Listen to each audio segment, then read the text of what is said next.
Bonjour, bienvenue à Vie et Miséricorde. C'est Ursule.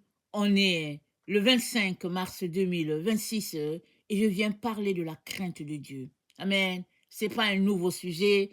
On le passe et on le repasse parce qu'avec Dieu, n'est-ce pas, il y a toujours des facettes à sa parole. La Bible dit que la parole de Dieu est 7 fois éprouvée. C'est-à-dire, Dieu est capable de te donner un verset et puis 7 fois il te donne des messages différents par rapport à ce verset-là. Amen. Donc aujourd'hui, on parle de la crainte de Dieu. Et c'est quoi la crainte de Dieu? Dans le psaume 110, le verset 10, c'est dit, la crainte de Dieu, c'est le commencement de la sagesse. Alors, on peut dire que il n'y a pas de définition jusqu'à là. On peut dire, OK, la crainte de Dieu est définie par un autre mot qu'on ne comprend pas forcément. Mais la crainte de Dieu, c'est dit que ça commence quelque chose. Il y a un commencement à quelque chose. Et ce quelque chose que la crainte de Dieu fait, c'est la sagesse. Et puis, bien entendu, la crainte de Dieu, c'est pas la peur de Dieu. Parce que quand tu as peur de quelqu'un ou de quelque chose, tu fuis. Alors que la crainte envoie l'idée de respect, n'est-ce pas? Et puis, de, de faire tout pour ne pas blesser la personne. Et dans la crainte, il y a la considération.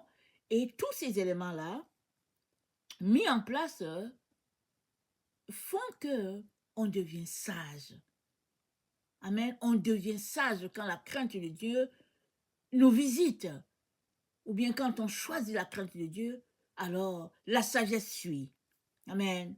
Alors, c'est quoi la sagesse? Alors, la sagesse, c'est dit que c'est la lumière. Amen. Et c'est ce qui éclaire, qui nous permet de voir, qui nous permet de comprendre une situation. Et puis, c'est la clarté, c'est l'illumination. Et puis, la sagesse nous met sur un chemin. Et ce chemin-là, c'est la façon de faire qui est différente de toutes les autres choses, de toutes les autres façons de faire. Pourquoi? Parce que cette sagesse-là, cette lumière-là, elle vient directement de Dieu. Amen, elle vient directement de Dieu, alors c'est ça un peu. Maintenant, dans le psaume 112, le verset 4, c'est dit, la lumière se lève dans les ténèbres pour les hommes droits. Alors, la sagesse, c'est la lumière, et la lumière se lève sur les ténèbres. La lumière se lève dans les ténèbres pour les hommes qui sont droits. Et ça veut dire que là où il y a la sagesse, amen, les ténèbres ne restent pas là. Ou bien la lumière domine les ténèbres. Amen. Là où la crainte de Dieu est là, l'illumination est là, et les questions qu'on se pose finissent toujours par avoir une réponse. Maintenant, la crainte de Dieu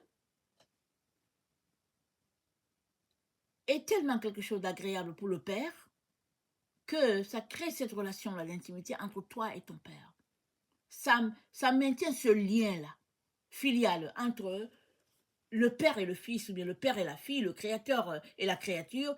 Ça maintient cette relation-là. La crainte, c'est ça que ça fait. Les gens souvent ne le réalisent pas. Ils pensent que bon, c'est pas grave, et ils choisissent souvent d'être désinvoltes et puis dire n'importe quoi qui sort de leur bouche.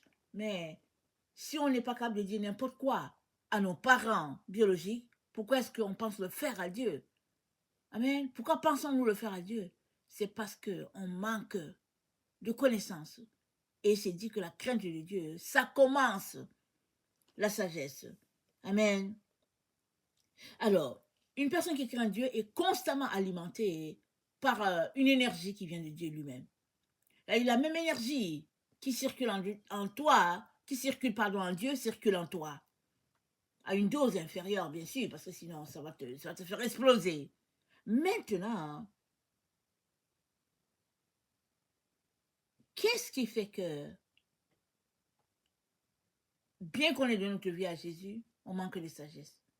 Puisque la crainte de Dieu, c'est le commencement de la sagesse, on a choisi de craindre Dieu, on a donné notre vie à Jésus, mais toujours est-il que on est là et puis on semble ne pas avoir de crainte. C'est dû à quoi ça?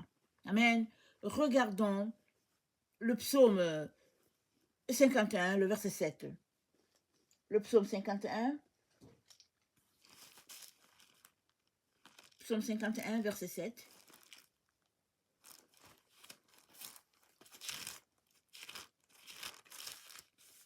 Ça dit ceci. Voici, je suis né dans l'iniquité, ma mère m'a conçu dans le péché, mais tu veux que la vérité soit au fond du cœur. Fais donc pénétrer la sagesse au-dedans de moi. Purifie-moi avec l'hysope, et je serai pur. Lave-moi et serai blanc comme la neige. Annonce-moi l'allégresse et la joie, et les eaux que tu as brisées se réjouiront. Amen. Donc, c'est dit, mais tu veux que la vérité soit au fond du cœur. Fais donc pénétrer la sagesse en moi. C'est Dieu qui accorde la sagesse, comme on vient de le dire. La sagesse de Dieu va faire que sa vérité sera attirée à toi. C'est-à-dire sa vérité va venir en ta direction. Les fruits de l'esprit vont venir en ta direction. C'est ça que la crainte de Dieu fait. Pendant que tu crains Dieu, tu vas te mettre à manifester les attributs de Dieu. Ce qui ne se passait pas quand tu n'avais pas la crainte de Dieu. C'est comme une part de ton héritage. Ça va avec la personne de Dieu et le craindre, n'est-ce pas, amène vers toi plusieurs choses positives. Amen. Si on peut le dire ainsi. Et, excusez-moi,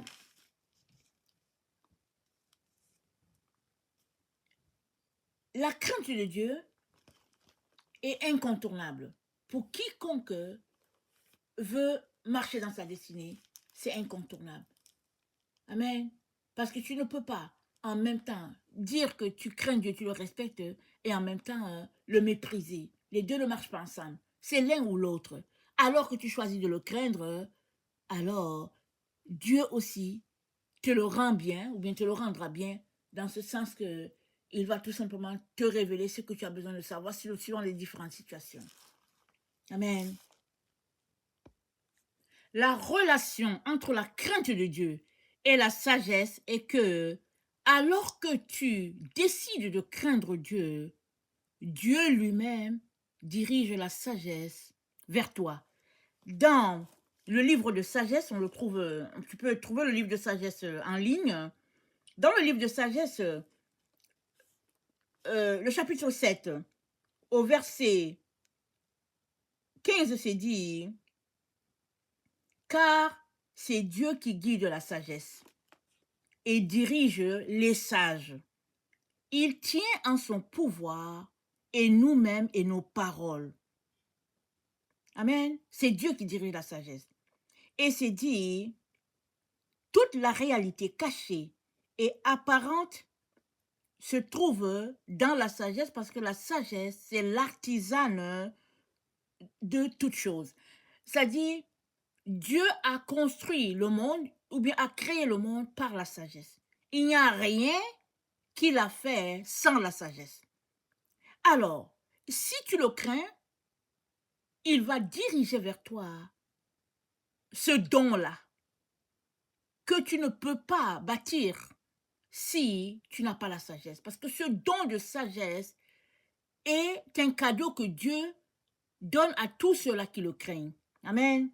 Et dans Sagesse 7, au verset 22, c'est dit, car il y a en elle un esprit intelligent, saint, unique, multiple, subtil, mobile, distinct, sans tache, clair, inaltérable, aimant le bien, diligent, indépendant, bienfaisant, ami de l'homme, ferme, assuré, tranquille, qui peut tout, surveille tout et pénètre tous les esprits, les intelligents, les purs, les plus subtils. Aussi, la sagesse est-elle plus mobile qu'aucun mouvement. À cause de sa pureté, elle passe et pénètre à travers tout.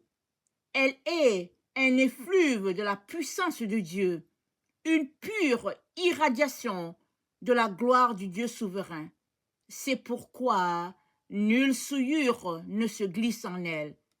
Elle est le reflet de la lumière éternelle, un miroir sans tache de l'activité de Dieu. Amen. La sagesse est un miroir sans tache de l'activité de Dieu. Amen. Et Dieu te l'accorde si tu as choisi la voie de la sagesse. Amen. Je viens donc nous encourager à choisir de développer la crainte de l'Éternel. Bien sûr, ça va nous amener à renoncer à nous-mêmes. Et c'est ça que Jésus-Christ nous a dit. Si nous voulons suivre Jésus, ça commence par mettre à terre table. Amen. Et ça commence par renoncer à nous-mêmes, à notre propre personne. Alléluia. Ainsi, nous allons faire la place à Dieu. Et cela est très important parce que nous vivons dans une époque où l'homme a pris la place de Dieu. Chaque être humain est éduqué à être le Dieu de lui-même. Mais c'est pas comme ça que Dieu nous a éduqués. C'est pas comme ça que Dieu nous a créés. L'ADN de Dieu fait que nous devons être effacés et c'est Dieu qui doit être élevé. Jésus-Christ nous l'a si bien montré. Amen. Jésus-Christ nous l'a prouvé par son comportement. C'est dit dans Philippiens que il n'a pas considéré être égal à Dieu. Il s'est humilié prenant la forme de serviteur et Dieu l'a élevé. À la fin, Dieu l'a élevé. Mais il ne s'est pas placé d'égal à Dieu. Ça, c'est la conduite à observer si nous voulons recevoir de ce don-là. Et puis, ce miroir de l'activité divine, nous en avons besoin. Amen, nous en avons besoin. Alors, je viens fortement nous encourager à prier, à demander à Dieu de nous accorder sa sagesse. Et il va nous dire quoi laisser tomber en nous pour que sa sagesse nous inonde. Amen. Si tu n'as pas encore donné ta vie à Jésus, je viens t'encourager à le faire aujourd'hui. Parce qu'aujourd'hui, si tu entends sa voix, amen, ne reporte pas la chose à demain. Donne-lui ta vie, ouvre ta bouche, invite Jésus-Christ à être ton Seigneur et ton Maître, et il viendra, et ta vie ne sera plus pareille. Pourquoi? Parce que en acceptant Jésus, tu deviens un enfant de Dieu, et Dieu sera en toi par sa lumière pour te guider, pour te conduire, et il va t'accorder bien sûr sa sagesse pour que tu puisses grandir dans ce qu'il a pour toi et accomplir tout ce qu'il t'a envoyé faire sur la terre. Amen. Que le Seigneur bénisse sa parole et que sa joie soit notre force en ce jour. Amen et alléluia. Amen.